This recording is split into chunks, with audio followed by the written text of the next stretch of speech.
महाराष्ट्राचं राजकारण कोणत्या थराला गेलंय? हनी ट्रॅप, हाणामाऱ्या, बलात्कारांचे आरोप, पेन ड्राईव्ह, सीडी, राजकीय ब्लॅकमेलिंग आणि आता दोन बड्या नेत्यामधला टोकाचा वाद. राज्य विधिमंडळात फ्री स्टाईल हाणामारी, एकमेकांवर आरोप प्रत्यारोप. जणू विधान भवन नाही तर एखादा आखाडा. हनी ट्रॅप प्रकरण तापलेलं असताना 72 अधिकाऱ्यांचा सहभाग.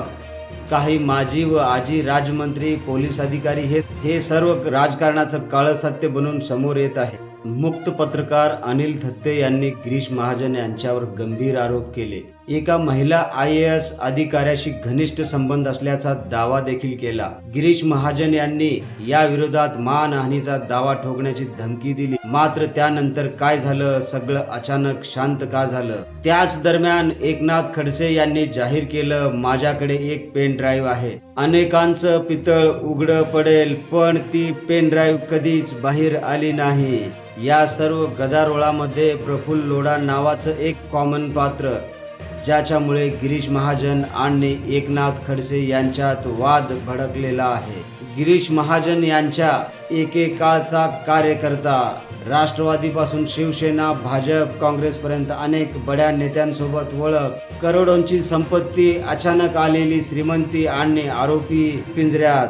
प्रफुल्ल लोढा यांच्यावर बलात्कार, खंडणी, पोस्को अंतर्गत गंभीर गुन्हे दाखल. मुंबईतील 2 पोलीस ठाण्यांमध्ये केसेस आणि आता एकनाथ खडसे यांच्या दाव्यानुसार हनी ट्रॅप व्हिडिओज लोढा यांच्याकडेच आहेत. आणि त्या सगळ्यांवर गिरीश महाजन यांनी पुन्हा एकदा लोढा यांना भाजप प्रवेश देऊन सगळ्यांना आश्चर्यचकित केलं होतं. गिरीश महाजन यांना ब्लॅकमेल केलं गेलं का? प्रफुल्ल लोढा यांच्या शिडीची चौकशी झाली पाहिजे अशी मागणी एकनाथ खडसे यांनी केली आहे. राजकीय मैत्री, विश्वासघात, घनिष्ठ संबंध, व्हिडिओ क्लिप्स, लाखो कोट्यांची उलाढाल आणि सत्तेच्या शिडीवर चढण्याचा खेळ. महाराष्ट्राचं राजकारण आज कुठे गेलंय? मित्रांनो, या सगळ्याच गदारोळातून खरं काय आहे? हनी ट्रॅपच्या नावाखाली राजकारणात कोणतं गुपित दडलेलं आहे? तुमचं मत काय? हे सगळं अजून किती काळ सुरू राहणार? आम्हाला खाली कमेंट करून जरूर सांगा.